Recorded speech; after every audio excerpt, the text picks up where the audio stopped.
Tim Wagon with BIS Commodities, taking a look at the week in review. Let's start out taking a look to see where we are for the week. We did have May corn close up 30 cents at $6.59. New crop or December corn closed up 15 cents at $5.50. May soybeans were up 52 cents at $14.13. November beans were up 2 3/4 for the week at $12.31 3/4. May wheat was up 15 cents for the week at $7.14 in the May contract. April cattle looks to have pretty much have an even week. It looks like we're probably going to close 15 cents lower at $125.85 in the April contract. And hogs look to close up $2.20 in the April contract, which expires today at $82.22. Other items of interest: gold sold off hard this week, breaking the 1,500 mark to the downside, lowest level we've seen gold trade in the last 21 months. Energies as a whole look to be having a down week. We're going to close on a down week as well, and the equity market continues to run up to all-time highs, with the S&P and the Dow both hitting all-time highs this week. And the dominant feature in the market this week was our monthly supply and demand report.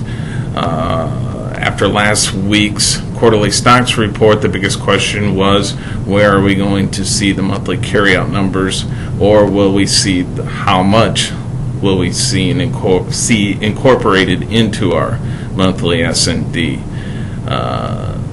Last month, the month we were looking at a 632 million bushel carryout in corn. The trade's guess was to see around an 812 million bushel carryout. The USDA came out with a 757 million bushel carryout, and we were able to drive the futures market up sharply on the release of that report, only to see it sell off seconds later as world ending stocks numbers came out. And the corn stock number for the world came out larger than even the trade's estimate on the high end of the trade's range of estimates at 125 million metric ton. Soybeans seen a carryout number come in at 125 million. That's the same as the March number. The trade was looking for 11 million bushel increase in the carryout at 136. When that carryout number flashed across the screen, we did see the bean futures push higher as well, just like corn, only did sell off as well.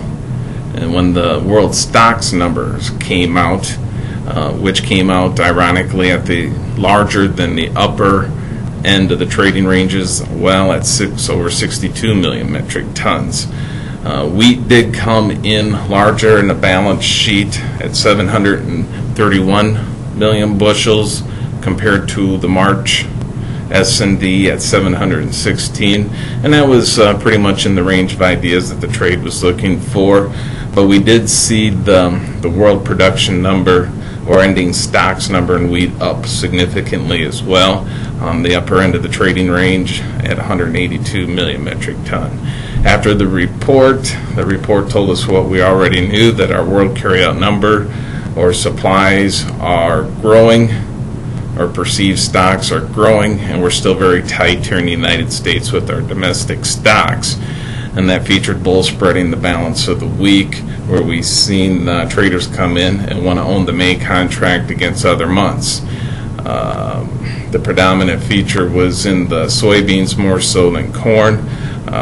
Traders wanted to own May against July, May against no, July against no. All those spreads firmed up as well. We did see the May-July corn spread firm up as well, as end users are still looking for ways to secure cash going into delivery the end of this month.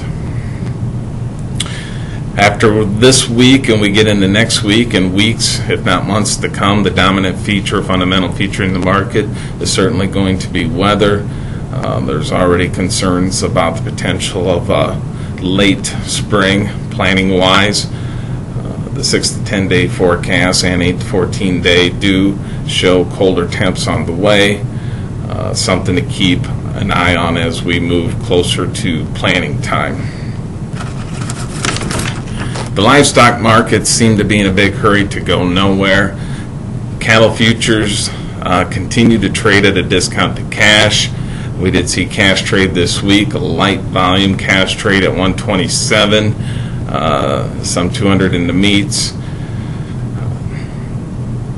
Cash or exports continue to lag compared to last year.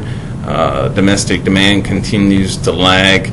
It seems as if we're waiting for grilling season to come upon us so we can see some demand, and maybe we can see the boxes pop, but nothing to this point seems to be coming forth. Sooner or later we hope to see a little bit of a push here. Hogs are in a similar boat as well. If we're able to see some type of short covering rally and a little bit better weather to provide some support to the cutouts, I would certainly look for areas to hedge or sell my summer production as well as next fall on any type of rally. If you have any questions about these or any other markets, please feel free to call us here at BIS Commodities at 1-800-373-2525 or check us out on the web at biscommodities.com. Everybody have a great weekend.